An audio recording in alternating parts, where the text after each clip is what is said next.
E aí, vamos fazer nosso ano bíblico mais um dia em nome de Jesus e hoje dando uma passada no capítulo 25, 26 e 27 do livro extraordinário de Números. Você percebe no capítulo 25 uma verdadeira tragédia, um momento em que os desejos cegam a imoralidade, a prostituição cega o homem.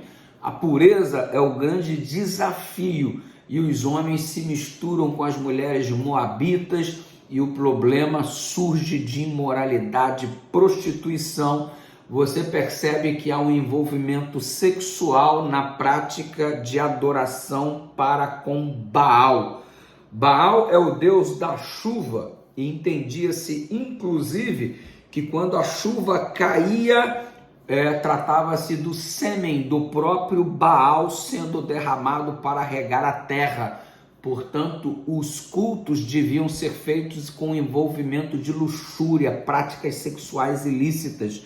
Você observa que Israel começa a se misturar com as mulheres moabitas em prostituição e este culto de adoração tem o envolvimento das prostitutas cultuais que sacrifícios fazem com os seus corpos em termos de promiscuidade para os respectivos deuses. E aqui é citado Baal Peor, porque é o deus da fertilidade, onde a adoração envolve práticas sexuais ilícitas. Quando os homens são envolvidos na adoração a Baal, eles são envolvidos nessas práticas sexuais ilícitas e você percebe o desejo que cega. E aí você observa que o capítulo 25 se transforma numa tragédia onde 24 mil pessoas morreram por uma praga e Deus tinha dado diversas advertências para não se misturarem com as mulheres das outras nações, exatamente porque a adoração aos outros deuses, especialmente Baal, girava em torno de tudo isso. E aí há uma pergunta. Você percebe uma associação entre a sexualidade e a adoração. E aí a pergunta cabe a nós. A nossa sexualidade e o desenvolvimento da mesma está envolvido num contexto de adoração que glorifica o nome do Senhor. Você tem glorificado o nome do Senhor através da sua administração, da sua sexualidade de modo adequado. Eles glorificavam Baal através de uma má administração da sexualidade. O nosso Deus é glorificado através de uma boa administração da sexualidade nos parâmetros que ele tem orientado. O capítulo 25, de fato, foi muito trágico e encerramos com essa pergunta, o capítulo 25. A nossa sexualidade tem agradado a Deus, a administração da nossa sexualidade? No capítulo 26 de Números, você percebe que um censo é levantado pela segunda vez.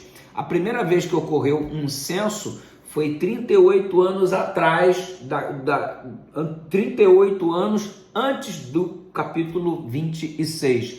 E nessa ocasião, este censo foi feito ali, como você sabe, ao pé do Monte Sinai.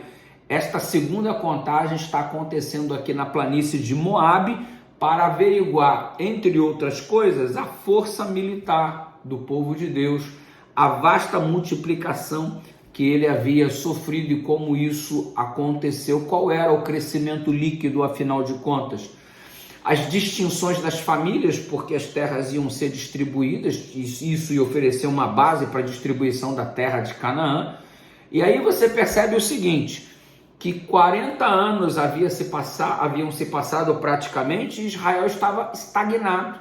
Se você for olhar o crescimento líquido, exatamente 1.820 pessoas.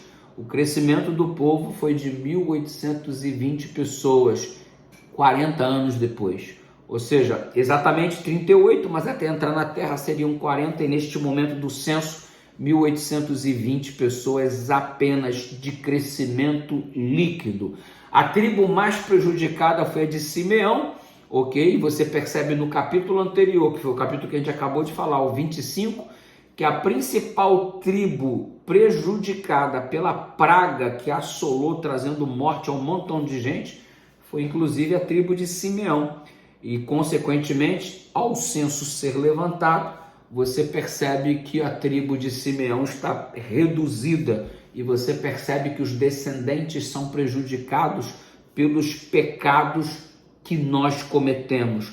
De alguma forma, aquilo que faço de errado vai estar prejudicando a minha descendência.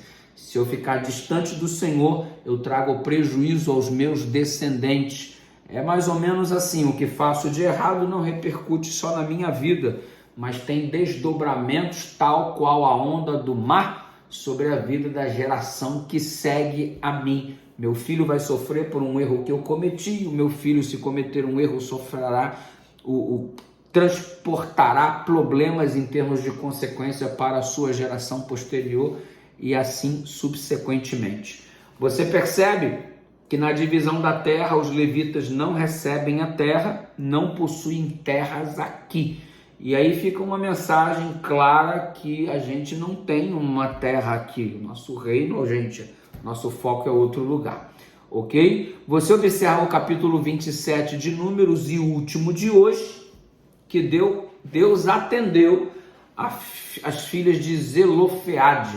Elas estavam se sentindo prejudicadas por conta da morte de todos os seus parentes e elas estão pensando que agora, por conta disso, não vão ter mais porção na divisão da terra, se sentem injustiçadas, acham que não é correto. E aí você percebe elas buscando, reivindicando, e quando o assunto é justo, você pode ser ousado em ir diante de Deus para suplicar ajuda, e foi exatamente aquilo que elas fizeram. No mesmo capítulo 27, você vê anunciado a morte de Moisés, e você percebe que Josué imediatamente foi anunciado como seu novo substituto. Põe uma coisa na sua cabeça em nome de Jesus. Tem gente que diz assim, você é insubstituível. Vamos lá. Como pessoa, você é singular, não há outro igual a você. Neste caso, como pessoa, você é insubstituível porque você de fato é único. Mas no desenvolvimento da sua função, a atividade que você exerce, você pode ser substituído sim. Pode vir uma outra pessoa no seu lugar e é possível que até faça um trabalho melhor do que você fez e não há nenhum problema nisso. E tomara que a pessoa que nos substitua faça um trabalho melhor do que aquele que nós fizemos. Glória ao nome de Deus por isso. Agora note, você é insubstituível no aspecto da particularidade como pessoa. Deus quer você no céu e você não pode ser substituído. Se você não for, ninguém vai ser colocado no seu lugar. Mas no desenvolvimento de uma função, Deus pode levantar novos líderes que, cheios do Espírito, podem fazer obras até maiores do que aquelas que nós fizemos. Neste aspecto de desenvolvimento de função, qualquer um pode ser substituído, mas no aspecto pessoal de importância para Deus, somos únicos e exclusivos e cada um tem a sua particularidade. Ok? Muito bem, Moisés recebe o anúncio de que ele vai morrer. E olha a preocupação que ele esboçou no capítulo 27, ele se preocupa com o povo e não com a situação dele. Que cara extraordinário esse Moisés. E o Josué foi anunciado como novo substituto e a Bíblia oferece a razão, porque nele havia o Espírito de Deus. Isso aí é top. Que a nossa maior qualidade seja ser cheio do Espírito de Deus. Que assim seja o seu dia, que você seja cheio do Espírito do Senhor. Beijão no seu coração, graça e paz, um ótimo dia para você. Curta, comenta, compartilha, se inscreve no canal, tamo junto.